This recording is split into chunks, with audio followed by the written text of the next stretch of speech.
Welcome back, you guys. Today we're going to make a YouTube video about the wattage in which you should be vaping your CBD products at.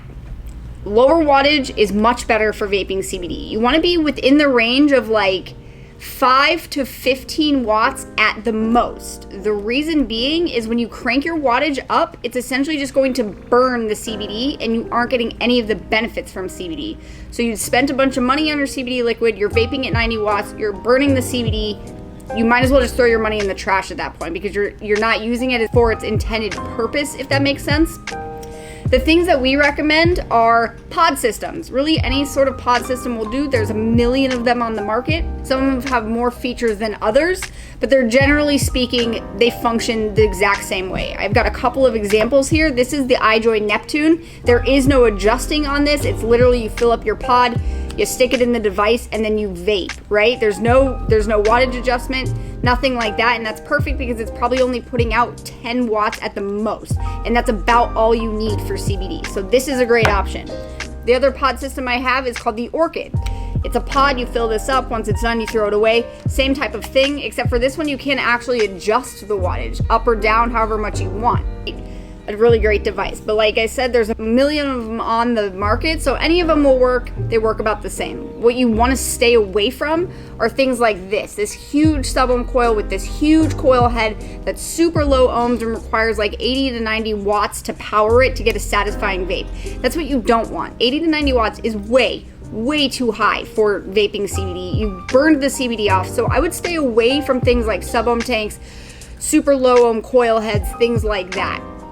Just because you'll just burn the CBD. If you have to use a sub-ohm tank, try and find a coil head that ohms out at like 0.5 or higher. I know they're pretty hard to come by, but if you can, that's my recommendation. So the way that I figure out if my vape is like satisfying or not, and like I do this with just vaping regular e-juice, but it works perfectly for CBD, is the adjust to taste method.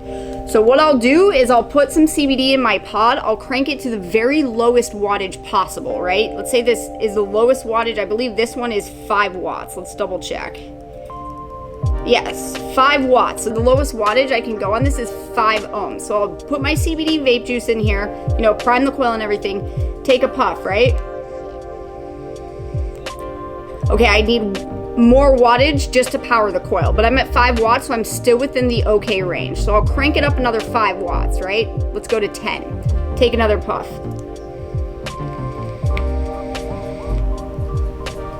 It's good. I could leave it there if I wanted. I'm getting, plenty of power. I like the flavor, and I'm satisfied with the vapor production. I could crank it up a little more, so I'm at 12 watts, which is still within the fine range where I'm not going to be burning my CBD, and see how that tastes.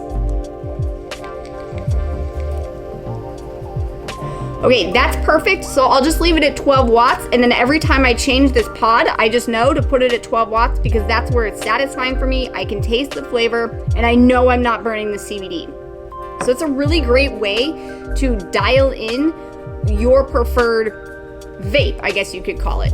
Is it satisfying? Do I like the flavor? Am I still within the safety range between 5 to 15 watts so I don't burn my CBD? Those are the 3 questions you need to ask yourself, and then once you have it dialed in, just leave it there, and every time you change your pod or your coil head or whatever it is, you know exactly what you need to put it on.